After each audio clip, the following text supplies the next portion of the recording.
When you immerse yourself in craziness, craziness becomes the new normal. John Kelly. Hey everybody, this is Ryan. Welcome back to another episode of the Breaking Bad show. I want to start off this week by giving a big thank you out to all of our listeners and our supporters. Chad and I absolutely love it when we get emails and DMs and messages and comments letting us know that what we are doing is making a difference and that we're reaching people and having a positive effect out there. So we absolutely love it. Keep it coming. Follow us. Share our episodes with your friends and people you think that might like them, if you think they're worthy of being shared, of course. Our guest today is John Kelly. John is a 30-year veteran of the Broward Sheriff's Office in Florida. And the thing that I absolutely love about John is that he's completely transparent with the mistakes that he's made in his life and throughout his career.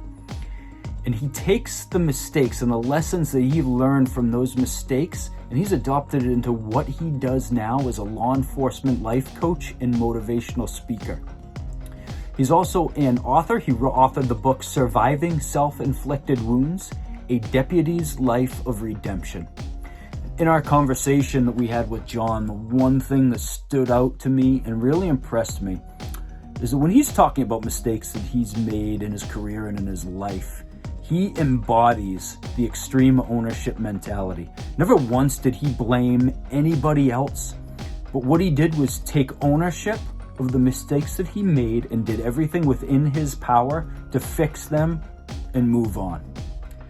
I have no doubt that you're going to love the conversation that we have coming up. John is an awesome guy. He's entertaining. He tells some fun stories and some sad stories. I have no doubt this is going to bring a ton of value into your day that you can take and move on in your career. We hope you enjoy the show. This is the Breaking Bad Show.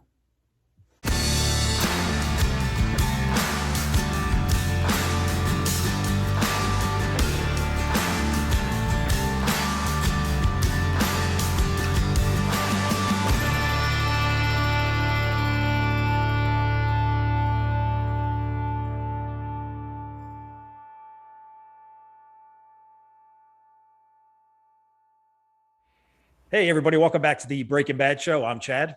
I'm Ryan. And today's show, Ryan and I are really excited to introduce John Kelly to you. John is somebody that we recently connected with on social media, but man, his message is powerful. His lessons are open and he shares a lot of vulnerability. And John now is out there coaching law enforcement, first responders as a former LEO. And John, welcome to the show, man. I really appreciate you. Guys, I got to tell you, man, it's like Christmas morning, man. I get to meet Santa Claus. You know, I've been following you guys and watching you guys and all the great work you're doing. And I'm just blessed to be a part of it now, man. Thanks for having me. Oh, that's awesome. awesome. Glad to have you on, John. Tell us about your upbringing. Like, where did you come from? Where were you born? Where were you raised? Tell us through the formative years. Yeah, because you were picking up a southern twang to my accent, right? Yeah. Real deep south. Grew up in Boston, man. Here we go, Boston. Yeah, brother. I know. It's I tell people in my class, I go, if you've never been, man, you gotta go. It's just an amazing city. Great people. Grew up on the North Shore of Boston, and had a really, relatively normal upbringing for Boston. Everything's relative, right? So Irish kid from Boston, there's going to be a lot of alcohol involved in that upbringing, so dad's an alcoholic, and his son turns into one as well, because pretty much it's a rite of passage, if you came from my neighborhood. And so that was one of the things. And I stayed up there until I was getting out of high school, and I went to Norwich University, which is they like to call it the Citadel of the Northeast, right? It's a military college up in Vermont, and they have all the branches represented there, and it's a regular college, only you're up at 5 a.m. PTing, and then you've got room inspection, personal inspection, then you go to your classes, and afternoon formation, and you march down to chow, and the whole 9 yards, right? And I finished up at Norwich, and then I looked to get on the job. I was kind of throwing it back and forth. I was thinking about the military. I went through OCS in the Marine Corps in '87, and so I had that option, and I had the law enforcement option, and And quite honestly, listen, I was very self-aware. So I was interested in the judge advocate program in the Marine Corps. And they get like 1 of every 1,000 applicants gets accepted to that, the judge advocate corps. And I'm a moron, right? So I go, there's not a snowball's chance in hell in me getting in the judge advocate corps. So I said, you know what? Let me get my hands dirty, man. Let me jump into this thing called law enforcement. And I really wanted to be a mass statey. I've idolized, mass statey since I was a little boy. And there was no room in the inn for baby Jesus with the mass stadies. So I had to move south to Florida. Actually, in the Boston Globe, there was an advertisement, come down to South Florida. Broward County Sheriff's Office is now hiring. And they had just started cops. That's where the whole TV show and all that nonsense started. So I was like, you know what? Florida sounds like it could have, it could have potential. It could be fun, man. So I packed up the Hyundai with, a suitcase and an extra pair of shoes, man. And I made my way south. Wow. Yeah, brother. That's the Reader's Digest version of how the little acorn became the tree. Wow. Florida always runs those ads hard in the winter up here. Please. Oh my God. It's funny. I heard your accent. I'm thinking, I couldn't tell. I know it was Northeast. I couldn't tell exactly where it was from. They say Boston. I'm like, oh, of course, there it is. I confuse some New York people from time to time. They're like, that's what I was thinking. I was like, yeah, it's all the same nonsense. Yeah. John, question, because this is something I always find fascinating. You get on the job and you did 30 years. So, I mean, that's incredible. Salute to you. Looking back on it, is there something that sticks out? It could be multiple things. But there's something that sticks out that, man, it was really different than what you thought. What your perception was going into it, and then what you learned on the job is completely different. I never realized that people, like, if you meet me and then you want to kill me, like, maybe I get that, right? that could make sense to me, right? But it was quite a shock that, like, somebody that doesn't know you, that has never met you, could want to kill you, could want to take you off this earth. And that was like, okay, this shit just got real. Like, this isn't TV stuff. This isn't, have a nice day, man. And blah, blah, blah. This is, we were rocking and rolling in the 90s in South Florida. And it was, crack epidemic. And it was just, we were earning it, man. We were earning it. And I think the biggest shock to me was like, why is this person trying so hard to kill me? And so, then you kind of, it happens once, right? It happens once to you. And then you're like, okay, this is where that old adage is, be kind and to everyone and be empathetic, but have a plan in the back of your mind to kill that person, right? That's where that came from, right? Because I'm coming down from Boston, peace and love and everybody gets along and I got everything's cool. And then South Florida, man, I don't know how much of a melting pot it was, man. But it was, it had its challenges back in the 90s. I don't know if it's gotten any better, but that was the one thing, man, that the shocker was total stranger hates me. It's crazy that when I was in the military, I went in at 17. And it went in the infantry. I was just conditioned to accept the fact that I'm in a job where I could die or get killed and be wounded. And that's my job. That's my purpose. That's why I'm here. I don't know if that's a good thing, but that's how you kind of survive and operate. Right. So I kind of carried that into law enforcement. So that never bothered me. It was weird. I was so used to that mindset of, I'm going out in the community. I'm going to smile, shake hands, help people, whatever I can do. But I also am okay with the fact that they're going to try to hurt me because that's right. I understand this dynamic. It was weird. What really tripped me up though, as an empath, is the stuff from people I did know. So you could not know me and say or do anything. It didn't bother me, but it's the people I did know that would backstab me or betray me. That really messed me up. Right. Kind of the inner turmoil stuff. So it's funny how everyone's got a different thing that really sticks to them.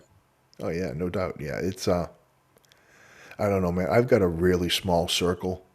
I've got probably 2 guys that I talk to every day. Wow. And, everybody else I'm friendly with. But if I need to bury a body or, there's 2 guys, there's 2 guys that I call and they've been with me since day one.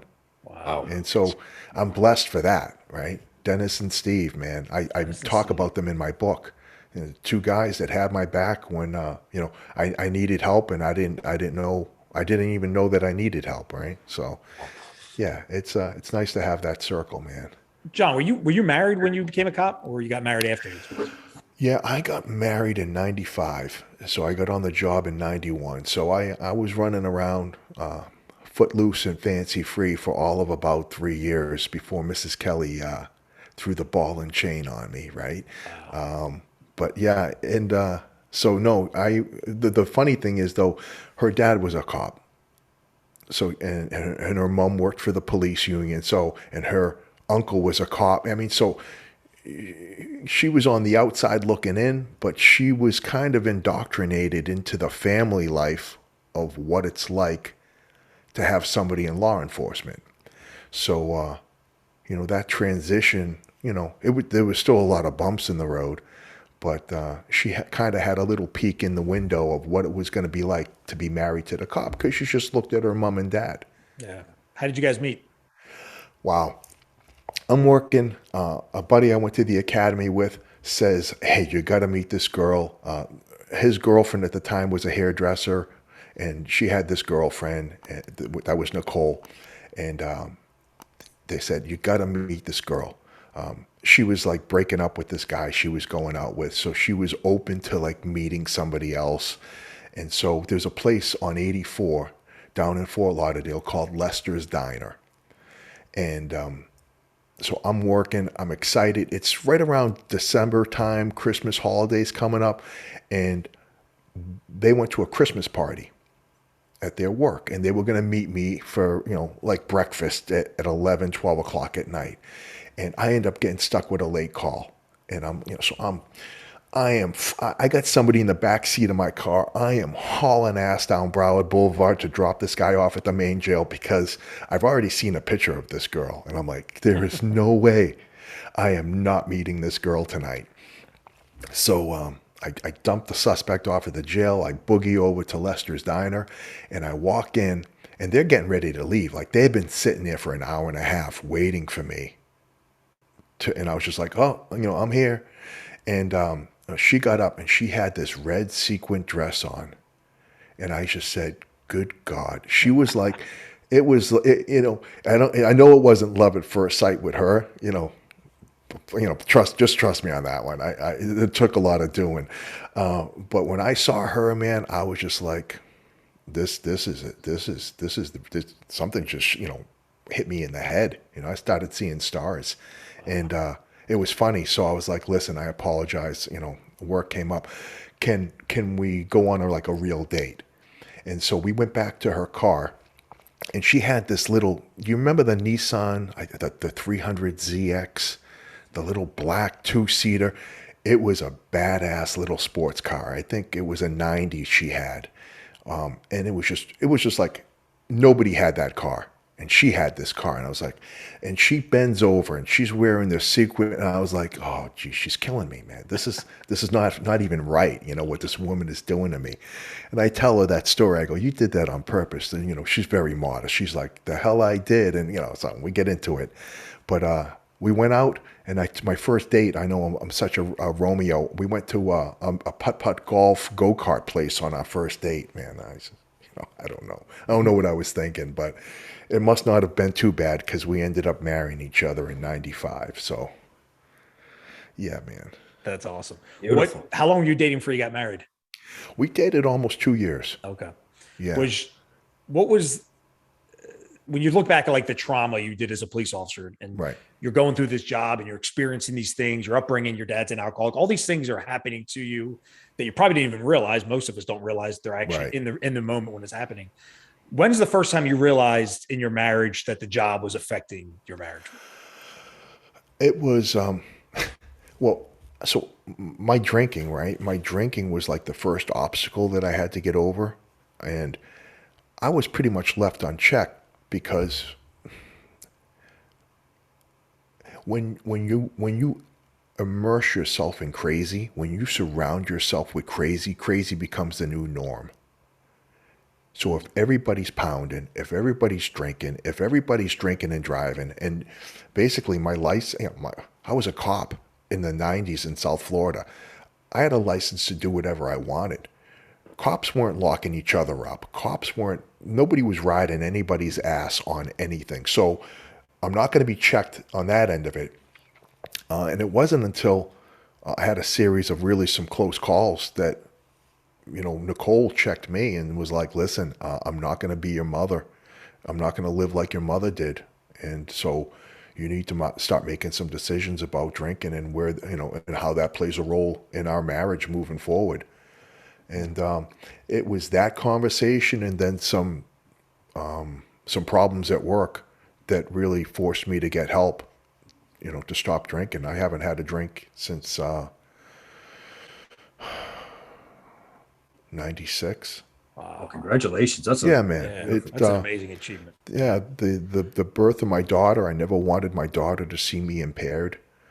Wow. And I had a couple bosses at work. I get pretty critical when I talk about supervisors because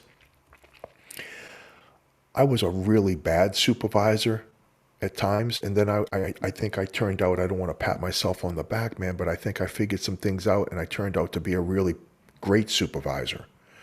And I had two guys in the 90s that were my bosses that they put themselves out there and they set like this model for me on how I needed to be moving forward. They risked a lot to keep me from losing my career and making sure I got the help that I needed to get. And that kind of stayed with me throughout the rest of my career. Were there any other things going on in your marriage or related to your career that was holding you back? I know you had the alcohol and just the normal course of, policing, but anything else that kind of held you back? You know what? So this is, it's not a unique story, man, but we all suffer from it. So I would never share with my wife the horror, right? I recount a story in the book about holding a baby that was dying in my arms that was getting beat with an extension cord. And I'm writing that story on my computer for the book. And I don't even know, but like I'm back there. I'm friggin' bawling. And my wife walks in my office and she goes, "What are you doing? Like what's wrong with you?" And I kind of come out of it, right? Because I was there. And she's like pleading with me, whatever it is you're doing, just stop doing it. And then, I tell her, I said, I'm recalling this incident about this baby. And she's like, well, you never told me about that. I said, I never told you about that and about 100 other things that carved a deep rut in my soul. I said, why would I bring that home to you? Why would I share that with you? What value is that going to add to your life? And that in and of itself is the reason why we have the issues that we have in our relationships, because we detach, we isolate, we become really short with the people that we love. The people that we should embrace when we walk through the door, we push away, because we're not pushing them away because we don't love them. We're pushing them away because we don't want what affected me to affect them. And when they don't understand that, that starts to divide, right? That starts to divide. It's not, oh, my husband doesn't want, I'm trying to protect. And by trying to protect, I actually start forming the first wedge in the relationship. And we don't figure this shit out until sometimes for some of us, until it's too late. Yeah.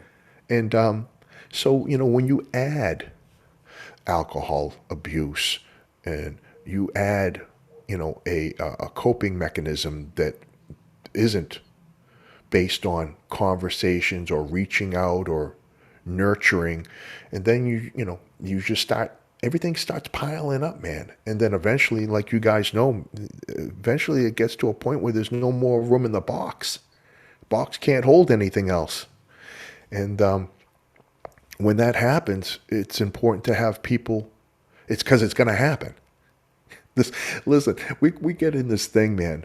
I talked to somebody the other day. Nobody enters, or I apologize. Nobody leaves this profession the same way they entered it.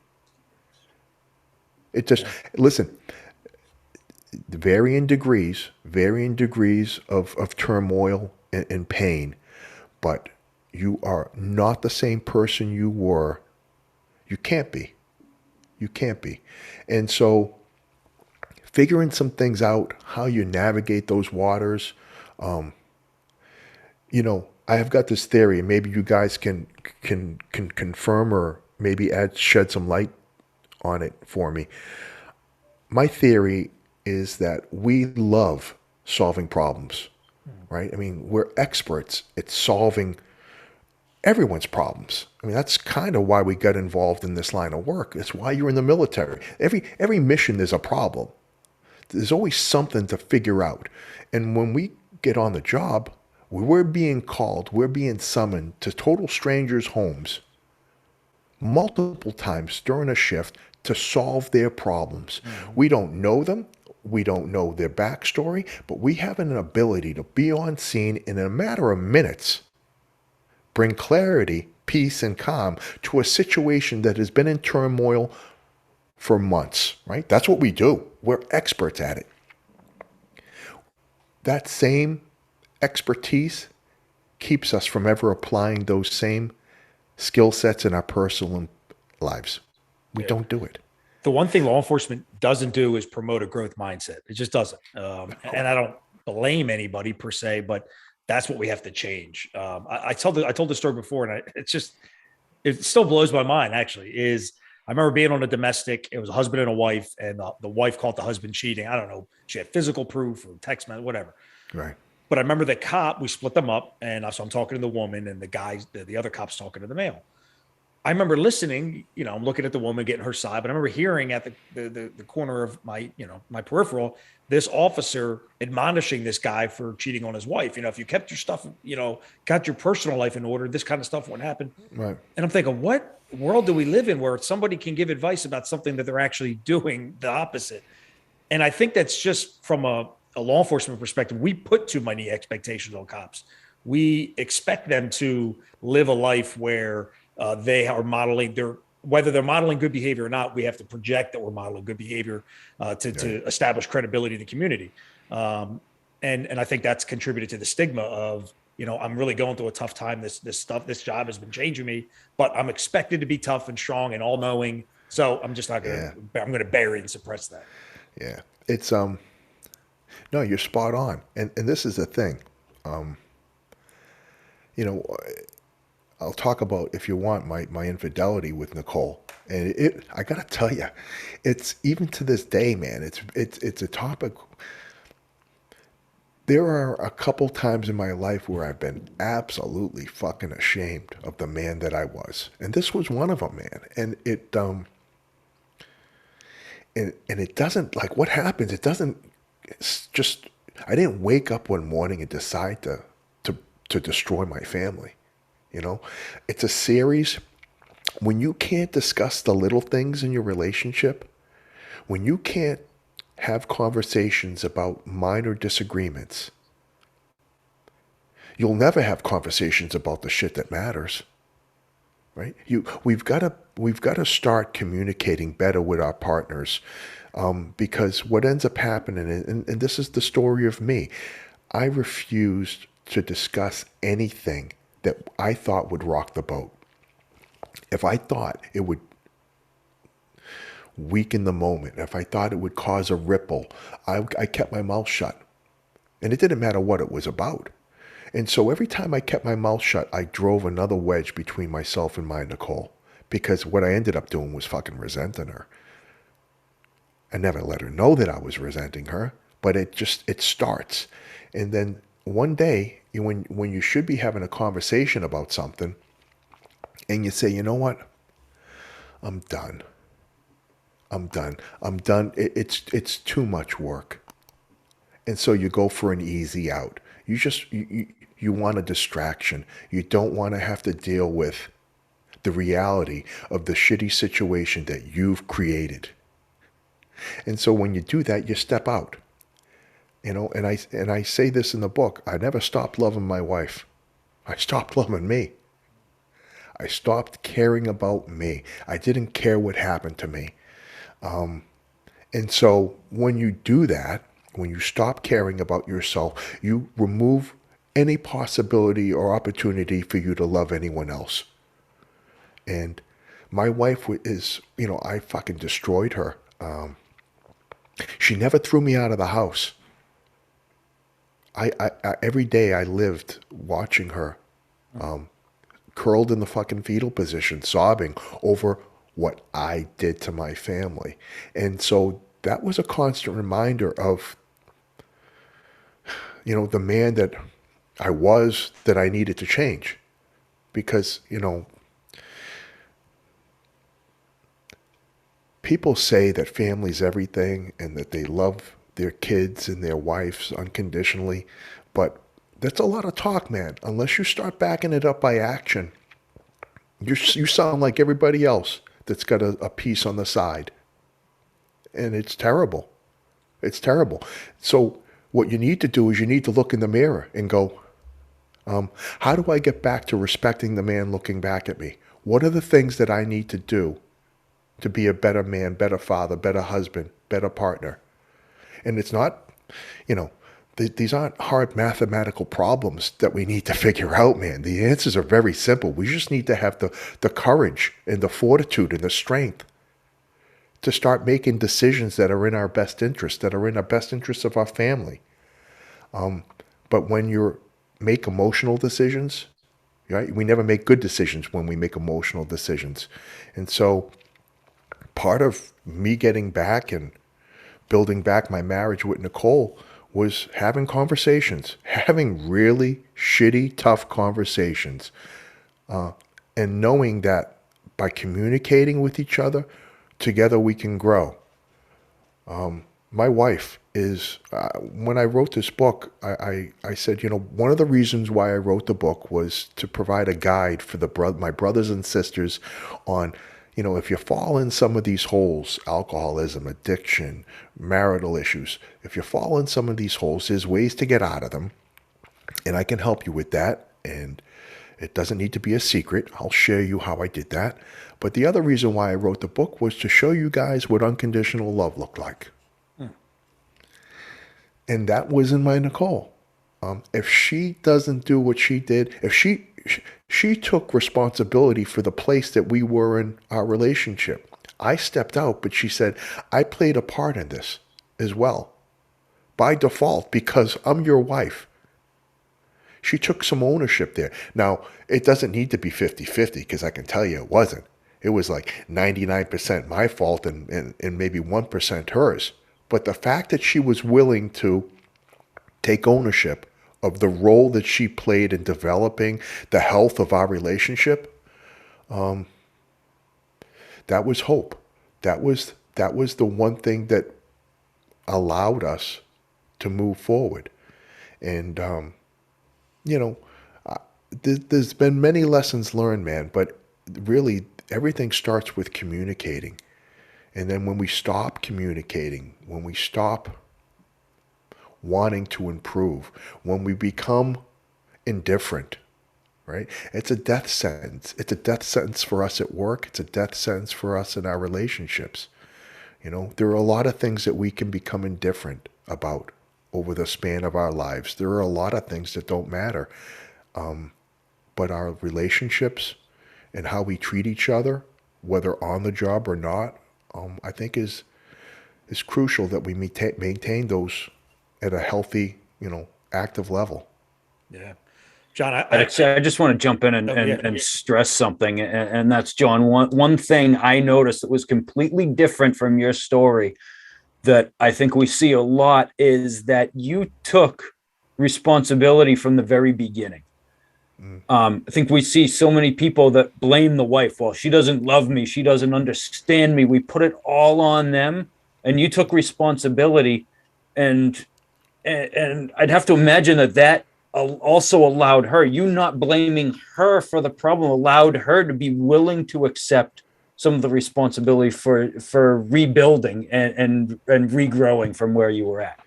Yeah. Listen, there are a few things that I've learned in this short time on this earth is that if you constantly look to assess blame or responsibility for where you are in life on something other than yourself, then you've removed any chance or possibility of you ever taking back control. Absolutely. So Yes. you have to fucking own it, man. Listen, it's shitty. You did it. Okay. Let's deal with it. It's no, whether you're in the military, you're on a mission and something goes sideways. You're not blaming the Lance Corporal. You better not. You're the boss. And in your relationship or at work, everybody's got, everything looks good on paper until we put it into practice. And if something goes sideways, man, it's okay. And we just got to own it. Because if we own it, we can work with that. Right? We can improve upon that. We can, and I think one of the problems that we have is that we've got a culture, man, that makes it okay to blame other people. And that's a problem. That's a problem. If, I've done a lot of messed up things in my life, but the one thing that I am proud of is that when I have stepped out of bounds and when I fucked up, I've owned it. Yeah. And I think that's what's allowed me to get out of the hole. It's important. John, I've been long advocating for morality, and I got into a conversation with a police officer friend the other day, and he was kind of breaking my chops, but he's like, well, I'm not as self-righteous as you are during this conversation. I said, dude, I made tons of mistakes. And I learned from them. It's not, my morality kick is not on being perfect. I'm saying this country, we're in a leadership crisis, our culture, our society, everything is messed up. Outside of the profession, I think there's a lot of leadership and culture issues. Inside the profession, to me, a lot of that gets back to if we model good behavior, we lead by example. If we're modeling good behavior as leaders, our people are going to be influenced to follow our lead, as opposed to you're going to do because I tell you to do, even though I'm not doing it. It just breaks down culture.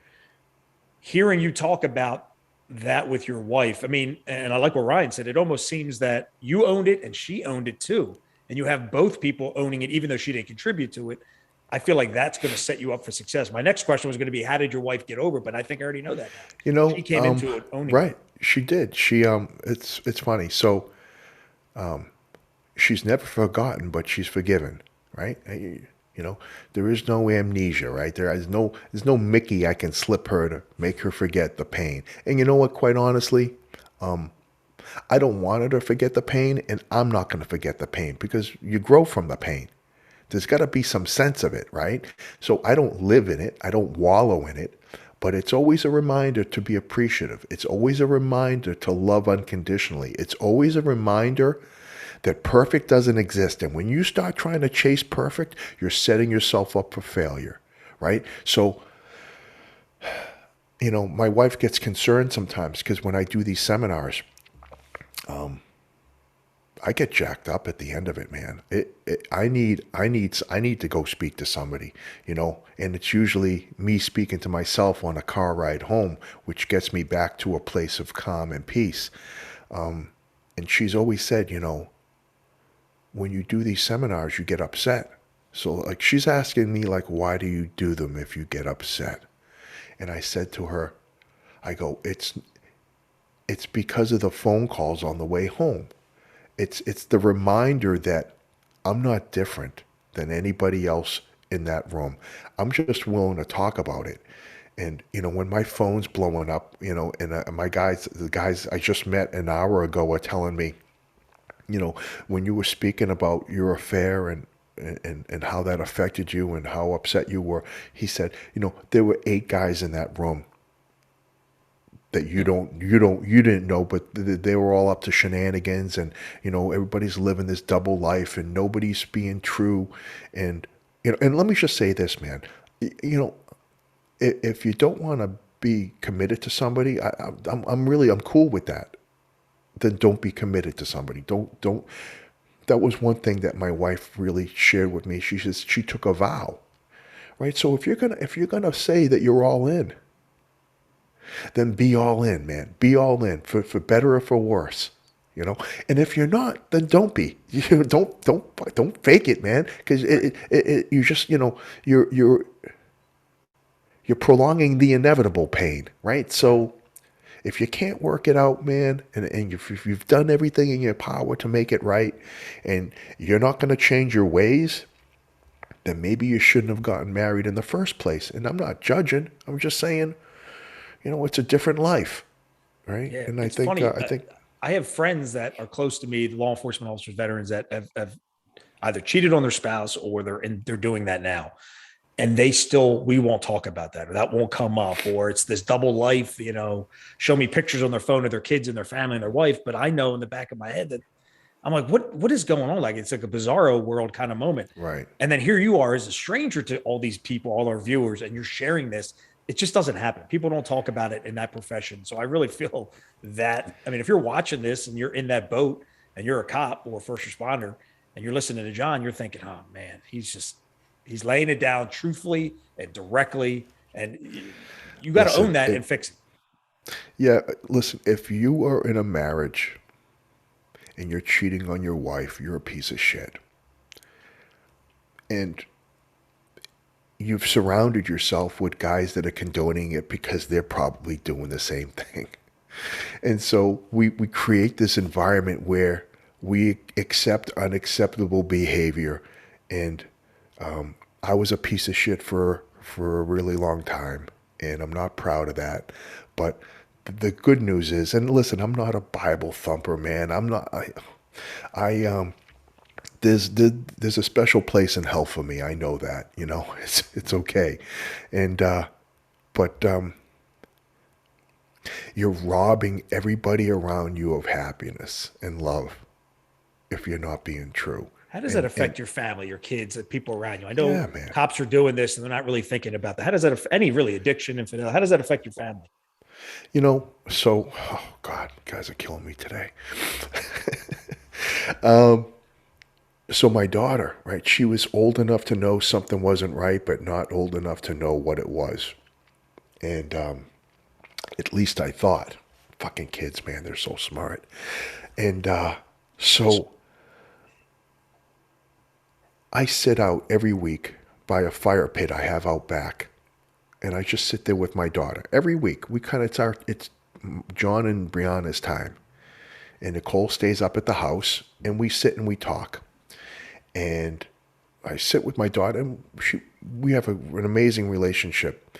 And I talk to her about some things that I've done and I'm not proud of, because I want her to understand that you can make mistakes in life and come back from them. And I shared with her something that my mom once told me.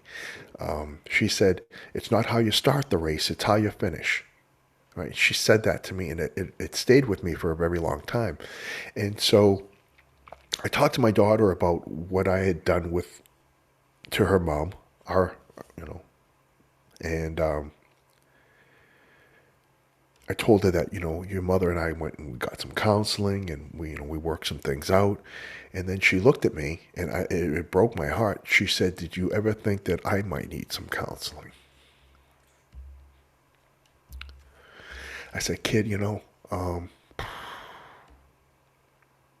see, because when you think what you're doing isn't affecting the people around you, that's another lie we tell ourselves so we can look ourselves in the mirror and think everything's okay. So I said, baby, I said, I was so fucked up. I didn't think that what I was doing was impacting you. And I said, and I made your mother and I a priority, and I didn't even think that was something that you needed. And, it's just, that was my daughter, She's like, did you ever think that I needed to speak to somebody? And that speaks to the pain that you create that you're oblivious to. Because my daughter's 25 now. This happened when she was, 8 or 9 years old. And so, we tell ourselves, man, that, what we're doing is in a vacuum and it's not affecting the people to the depth that we think it is. And sometimes we think we're the only ones that are being affected by it. That's the other lie we tell ourselves, because I think if we truly realized or appreciated the impact of what we were doing in our lives and how it impacted those around us, our family, our friends, our kids, we would change the way we conducted business. We would be better. It would demand us to be better. But we get this thing in our head that, well, it's just me. I'm the only one that's fucked up. So I'll deal with that. And you know what? That's not the truth. the truth is, if you're not living a good life, man, if you're not living your best life, there's a ripple effect to that, and it affects everyone you come in contact with. Wow. Thanks for sharing that, John. My pleasure. Man, that's huge. And I love I love how you're so open about it, and the growth mindset part of it. It's about acknowledging we grow, we move on, and we become better. Right. Acknowledging the mistakes that we made. It doesn't excuse them, but we have to own them and move on and grow from there. And also, and what you're doing to share your story is going to affect other people, whether it's getting them out of it, stopping them from doing what they're doing, and then fixing it, or even just not going down that road in the first place. Right. Yeah, hindsight's a beautiful thing, man. It really is. And, I know a lot of things people got to go through, and they got to, you can tell the kid, man, don't touch that. It's hot, but the kid's got to find out for themselves, man. Everybody now and then's got to get burned. The hope is that when you get burned, it's not something that you can't come back from, right? So, John, now that you retired in 2021, right? 2020, December of 2020. So December I've of 2020. been away from the job about a year and a half now. Okay. And I know you're on a mission right now, just as we are. And that's really to have a positive effect on the people that are involved in law enforcement now. So what led you down the road of really becoming interested, really getting involved in this sphere? Share with us a little bit about what you're doing now as a life coach and you're speaking. Nice segue, bro. Thanks for bringing me out of that place, brother. I appreciate you. Fuck yeah, that's good stuff. You're a professional. I love it. Well, and we like to, one thing I always say, we like to share the story, but then we like to teach people how to move forward from it. We don't want to leave them in their shit. No, that's awesome, bro. Let me tell you. So listen, I started this initiative, and when I was in training, I had a blessed career. There wasn't an assignment that I wanted I didn't get. I was a road patrol deputy, a FTO, detective, canine handler. I got paid to hunt humans, man. I mean, who does that, right? I was blessed. Promoted, ran the training unit, real progressive training, a lot of immediate action drills, hood drills, shooting on the move, ambush, counter ambush. We wrote the script, man. We got to do some cool things.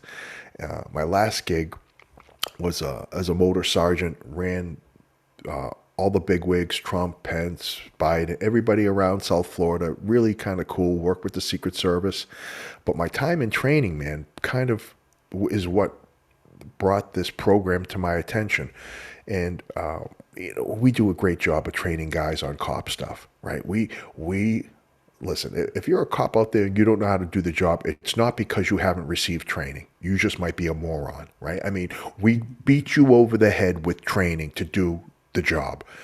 And when we look at when guys get jammed up, when we look at when guys have heartache and trouble, they're not sweating the job stuff. They're sweating the life stuff, right? So I'm like, wait a minute, we're missing a huge opportunity here. We're training guys on, techniques to handcuff a compliant subject. He's compliant. Give him the handcuffs, right? He'll put them on for himself. This is not a big deal. Why is there a block of training on this, right? And so it came to light that after every training session we had, there were guys be Mirandaing around. They'd be hanging around in the parking lot out at Markham Park.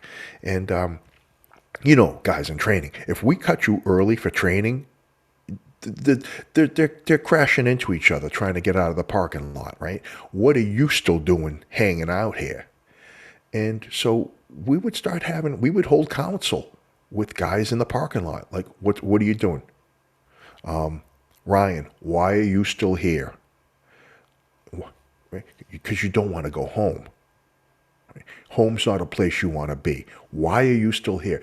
3, 2, 1. And then the floodgates, man, and they would divulge all the things that were messed up, that were eating them up, that, we weren't addressing in training, because we don't talk about our personal life. We don't talk about addiction issues. We don't talk about financial issues. We just layer it on, man. And so we would spend a ridiculous amount of time referring, getting guys services, reaching out to different people for debt consolidation or marriage counseling or substance, or, there's an AA meeting held by cops, 4 cops over here in Davie. You need to do, I kind of, when I left training, I was like, we are missing the mark. We need to become experts at life. And if we become an expert in life, then the cop stuff will follow. So I developed a program that addresses the personal, professional, financial, physical, and mental health of us. And I talk about the importance of your relationships, not only at home, but at work, and being a good leader. And what does that mean to be a boss that has his people's back? And I talk about the financial issues and the credit card debt and the little revolving hamster wheel we get on when we try to get ourselves out of debt, and we don't change the way we look at money. I talk about investing in our 457s and getting, making our contributions on day one and increasing them. I talk about my alcoholism and my PTSD and holding broken bodies and my alcoholism and the thoughts of wanting to kill myself. And all of that comes to light, and at the end of the program, everybody in the room's looking around like, he's just like me. And, there's a connection that gets established. And so this program that I put on, it was funny. I was in the motor barn with my guys about a month before I was getting ready to retire. And I wasn't always a good boss, but at the end of my career, I would argue that I was a great boss. And I made it a point to know my people inside and out. I knew that one of my guys just lost his dad, that he was dealing with his mom at home with Alzheimer's, and he was struggling. And he needed help. And a lot of times all he needed was somebody just to give a hug and let him cut out a half hour early so he could go take care of his mom and not bust his balls about the leave slip or work in an off-duty detail. I would break bread with my guys every day, and even if it was just a little cup of Cuban coffee, we would sit down and we would connect, not as cops, not talking about traffic stops and bullshit. How are your kids? You got something with your kid tomorrow afternoon? You need a few hours? Don't worry about it. Get out of here. And doing that, connecting with the guys, we have lost that ability to have that intimate connection with our people because everything is so fast-paced. And I think we need to purposefully pump the brakes and check in with our people. And not that, that drive-by where you go, hey, you good? All right, man, I'll talk to you later. I know you because I care about you, and I can tell that there's something off with you. So we can sit here for the next hour until you tell me. You can tell me right now, because we're going to figure this out together. And I can tell you that there is nobody on my squad that didn't have something going on in varying degrees. But if you're not a connected boss, if you're not a boss who cares, you're never going to know that. And you're never going to be able to use your rank for what it was meant for, which is to be the part of the solution for your people. We've got a bunch of bosses running around there thinking that they're the fucking reason they got rank is to make their lives better. The reason they've been entrusted with that rank is because somebody thought that they would use it to better the lives of the people under their care. And so when that message gets corrupted, when you start thinking that the rank that you have is self-serving, now you're a piece of shit because you haven't figured it out that the only reason why you exist is to better the lives of the people around you. And so that's what this, when I talk to leaders in my seminar, I had a major and 2 captains and a whole bunch of sergeants in my last presentation on Wednesday, and I don't pull any punches. If this is what you're doing, because I don't know them, I don't work in that organization, but everybody else does that's in that room. They know what kind of boss they are. I said, if you're doing these things, I applaud you. If you're not, let this be the wake-up call for you to improve, right? Because I don't want to destroy anybody. I don't want to shame anybody, but maybe there's some room for you to improve here and be a better boss. And so I talk about that, and that was the whole, really, the beginning of the thought process on Sometimes Heroes Need Help program, addressing the personal, professional, financial, physical, and mental health, because they are all intertwined. If you don't want to go home at night because your relationship's in the toilet, right? That's going to affect every other aspect of your life. If your finances are out of whack, well, then you're working extra details and off duty and you're not at home and you're missing all that family time.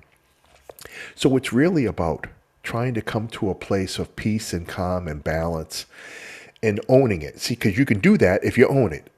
If you're going to stop blaming every other variable out there on why you're living a life that's not fulfilled, then you're going to be in the same place you are right now a year from now.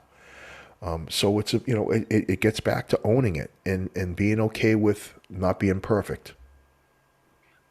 And I love that you keep stressing that the ownership of the situation, and even, I mean, I saw it in my career, in my department, and I partaked in it at that point. You're pointing the finger at the town because they don't pay you enough. You're pointing the finger at the state because they want to use flagmen on a job and not cops, so there's not overtime. Right. Yeah, I mean, it's you know what, Ryan, when you say that, that brings me to the next big thing that I talk about. It's the serenity prayer. Listen to me. If your listeners take nothing else away from this sit down, please take this away. God, grant me the serenity to accept the things I cannot change, the courage to change the things that I can, and the wisdom to know the difference. Right? Can I get an amen, brothers? Amen. I mean, does it need to be? Why are we overcomplicating it? This is what we do. We obsess with what we have no control over. And the things that are perfectly within our grasp, within our reach, within our control, we take a pass on. Who the fuck does that? Or we're distracted worrying about the things that are outside of our control. Right. Yeah. I remember being on the phone screaming at the top of my lungs about a man I did not respect, who had no involvement in my life, and off in the distance, my wife and daughter waiting for me to come to dinner. Why? Why do we become consumed with that we have no control over? And so that prayer is a lifesaver for me in framing a life worth living. Because if we just took that prayer at its face value, grant me the serenity, grant me the peace, the calm, to accept the things I cannot change. That only comes from having clarity and peace, right? Give me the courage, man, because you know what? Life's tough. Life's going to throw some shit at you, man. So give me the courage to deal with that, right? In my imperfect self, give me the courage to face tomorrow, to wake up tomorrow better than I was today, right? And give me the wisdom to know the difference, so I don't get this whole thing called life confused, right? Because it's confusing enough. You don't need to add to it, right? Serenity prayer, man. I didn't come up with that, by the way. That's been around for a while. Yeah, but it's so applicable. It's so applicable to right.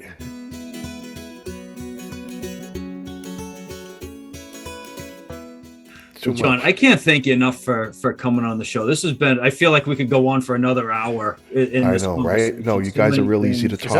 Is that how long we've been on for now? It's probably coming up on it. So, John, I'm sure if you've listened to the show, I ask people about their favorite books, And I know that you have written a book. So instead of asking you for your favorite book, I'd love to have you share a little bit about your book, the title, what it's about, and where we can find it. You know what? Thank you. So the book title, oddly enough, is Surviving Self-Inflicted Wounds. Right? Again, taking ownership. I caused the pain. I also survived the pain, but Surviving Self-Inflicted Wounds, A Deputy's Life of Redemption. That's the name of the book. It's on Amazon, which is kind of cool. I never thought that I would write a book, but it just seemed like the best way to help provide some insight and some resources. I talk about my life journey. I talk about my failures. I talk about the struggles, but I talk about the wins, man. I talk about how you get the things that you can implement real world. You know, it's not some lofty book that's based in academia and theory. It's things that you can do to better your life real time, that don't take monumental efforts. Sustainability is a real big thing that I'm into, is that, it doesn't, we so often, we'll make a year of bad decision and expect them to get fixed with one decision, in a day. So I always say, things don't get messed up overnight. They don't get fixed overnight. But it's a lot about sustainability and owning it and moving forward and being better. And so, yeah, it's all, you can go to the website, lawenforcementlifecoach.com. I have links for the book there, and what I'm trying to do and what I'm trying to accomplish. I do a lot of guest speaking. I'm actually going down next week. I'm speaking for the FBI down in Key West. Yeah, man, I'm going to speak at their executive development session. I'm going to get to present to a bunch of great people down there, and so I'm just trying to stay busy, man, spreading the word. Going to a great place for a worthy cause. Nothing better than that. Listen, no doubt, Mrs. Kelly's coming down to Key West with me. Go figure. Go figure. She's already got her bags packed. And if there's anyone that wants to look into bringing you in to speak, any agency or leader that might be listening, can they find the information to be able to contact you on your website? On the website, I'm on LinkedIn. But yeah, lawenforcementlifecoach.com has contact sheets and pages and all that, and they can shoot me a message and I'll get back to them immediately. Awesome. What's the farthest agency you've traveled to from where you are? I'm going to Iowa. Wow. I'm going to Iowa in September. I'm speaking at a first responder wellness conference in Des Moines. And I realized it's not Des Moines. Why do they put the S's on there? It's Des Moines. So John, did you being a Boston guy, did you listen to the episode where we're teasing Chad about calling it Peabody, Massachusetts? No. And what's the other one that everybody messes up? Worcester, Gloucester. Worcester, yeah. Gloucester. I gotta say though, hold on a second. Listen, hold on. You got to get beat up a little bit, brother. Come on. I don't mind that, but let's call it like it is. It's spelled Peabody. Yeah. And you guys pronounce it Peabody. Yeah. I don't even know what that is. I don't know. Listen, for the longest time, my dad called Alamorada Esmeralda. So, it happens, man. It happens to the best of us.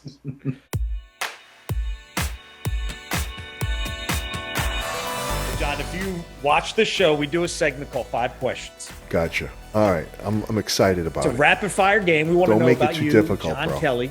I got to stretch, actually, because that got a little deep there. And, all right.